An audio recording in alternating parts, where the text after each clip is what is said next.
O Senhor esteja convosco. Ele está no meio de nós. Proclamação do Evangelho de Jesus Cristo, segundo São Marcos. Glória a vós, Senhor. Naquele tempo, Jesus partiu com seus discípulos para os povoados de Cesareia de Filipe. No caminho perguntou aos discípulos: Quem dizem os homens que eu sou? Eles responderam: Alguns dizem que tu és João Batista, outros que és Elias, outros ainda que és um dos profetas. Então ele perguntou: E vós, quem dizeis que eu sou? Pedro respondeu: Tu és o Messias. Jesus proibiu-lhes severamente de falar a alguém a seu respeito. Em seguida começou a ensiná-los, dizendo que o Filho do Homem devia sofrer muito, ser rejeitado pelos anciãos, pelos sumos sacerdotes e doutores da lei. Devia ser morto e ressuscitar depois de 3 dias. Ele dizia isso abertamente. Então Pedro tomou Jesus à parte e começou a repreendê-lo.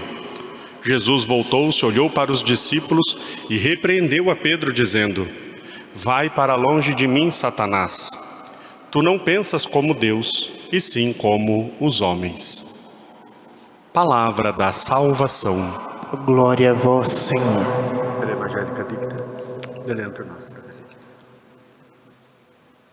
Ó Maria concebida sem pecado, Rogai por nós que recorremos a vós. em nome do Pai, do Filho e do Espírito Santo. Amém. Amém. Queridos irmãos e irmãs, hoje, quinta-feira, eu estou celebrando a memória votiva da Santíssima Eucaristia.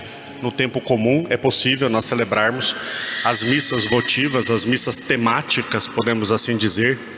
Só para nós lembrarmos rapidinho, segunda-feira rezamos pelas almas, terça-feira rezamos memória dos santos anjos, quarta-feira São José, quinta-feira a Eucaristia, sexta-feira a Cruz do Senhor, a Paixão, sábado a Santíssima Virgem Maria e domingo é a ressurreição, é o dia do Senhor. Então, semana tem essa temática.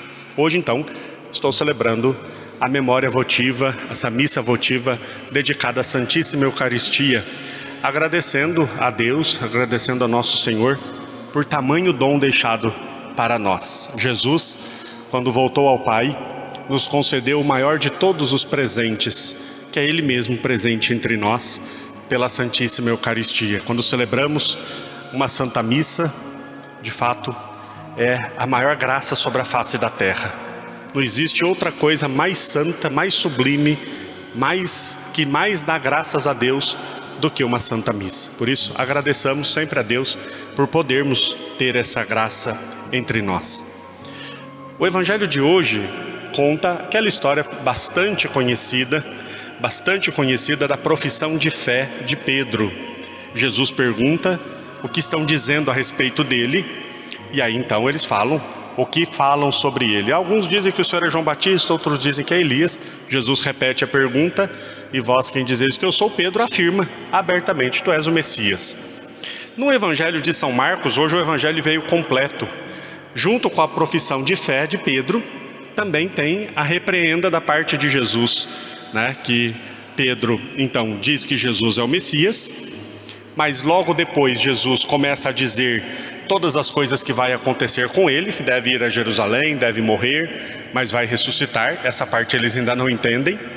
E aí então Pedro começa a repreender Jesus: que não te aconteça isso, Senhor, que Deus te livre disso. E aí então Jesus faz aquela repreenda bem dura contra Pedro: afasta-te de mim, Satanás, porque você não está pensando como Deus, mas está pensando como os homens. Vejam, esse relato de Marcos é um pouco mais resumido, mas nós conhecemos a história completa.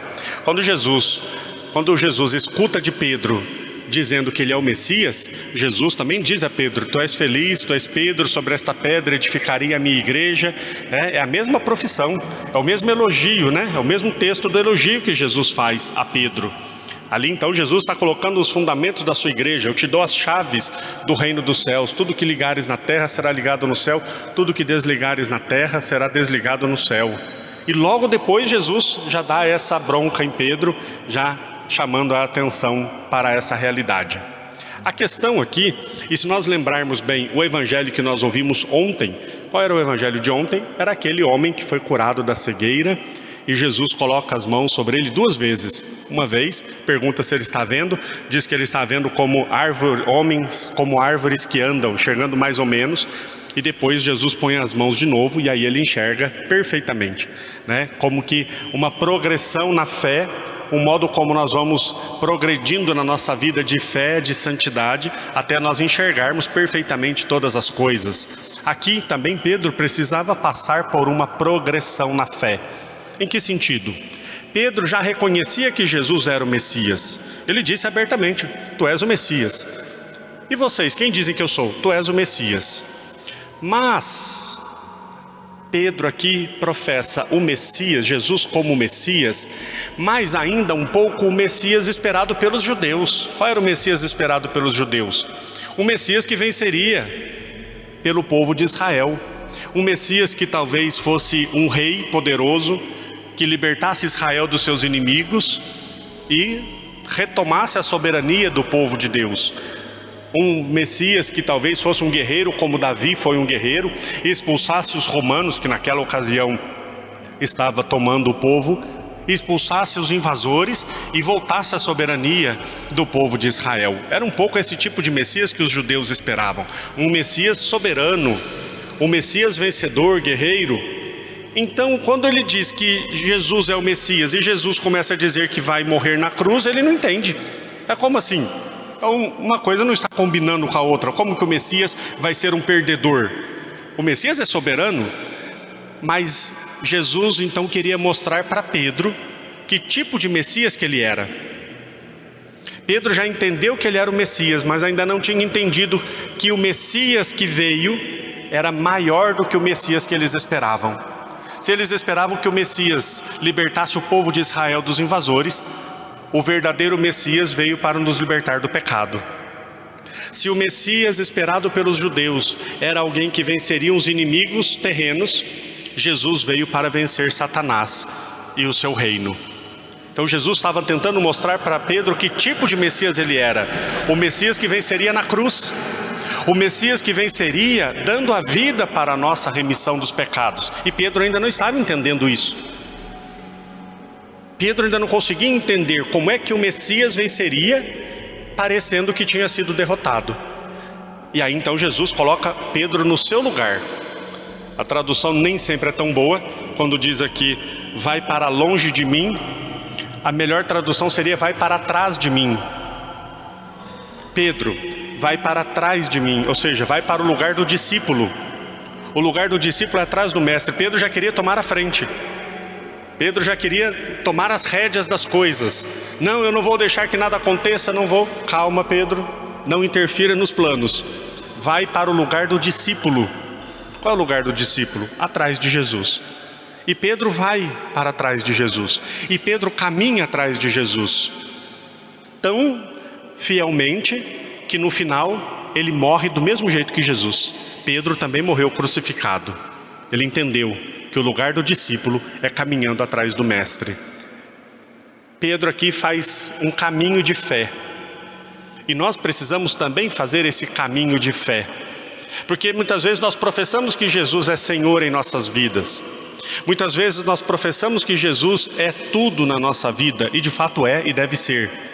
Mas nós às vezes não estamos dispostos ainda a permitir que Jesus interfira na nossa vida, ou seja, nos tirando dos nossos confortos, nos tirando da zona de conforto que muitas vezes nós nos colocamos espiritualmente falando. Nós não progredimos na vida de oração, nós não progredimos na espiritualidade, nós não progredimos na santidade. Às vezes Deus está inquietando o nosso coração para nós fazermos algo a mais e nós ainda não permitimos que essa graça faça algo acontecer em nós. Quantas vezes nós nos sentimos impelidos a algo e ficamos ali meio com medo, meio acomodados? Então, como Pedro, nós precisamos também permitir que essa graça de Deus vá fazendo a nossa experiência com Ele, a nossa espiritualidade, ir avançando também. Ir avançando. Nós nunca estaremos totalmente prontos enquanto estivermos nesse mundo. Nós sempre podemos melhorar mais. Nós sempre podemos ter mais intimidade com Deus. Nós sempre podemos experimentar mais do seu amor. São Francisco de Assis, ele dizia uma expressão que é muito bonita. Ele dizia assim: Deus é o nunca bastante. O que significa isso? Deus é alguém que nós nunca vamos esgotar. Quanto mais nós experimentamos, mais Deus é passível de se experimentar. É como um poço. Quanto mais se bebe daquela água, mais água brota daquele poço. Então Deus é este que nunca vai se esgotar. Nós vamos experimentando, nós vamos aprofundando, nós vamos mergulhando, e Ele ainda continua se dando cada vez mais. Que nós possamos então, meus queridos irmãos e irmãs, sempre caminhar na fé e permitir que a graça de Deus vá levando o nosso coração a águas mais profundas, como esses dias atrás nós ouvimos Jesus dizer a Pedro: vamos para águas mais profundas, né? Avancemos na fé, avancemos na espiritualidade, construamos a nossa vida mais alicerçada nessa rocha que é Jesus, que é Cristo, que é o Messias, e que ao professarmos que Jesus é o Messias, e de fato devemos fazer isso com a nossa vida, com o nosso testemunho, que Ele seja esse Messias Salvador, que deu a vida por nós, e nós também estamos dispostos a dar a vida por Ele. Que Deus nos abençoe e que na Santíssima Eucaristia, nesse momento tão sublime que celebramos, façamos essa experiência de Deus. Louvado seja nosso Senhor Jesus Cristo. Sempre seja louvado.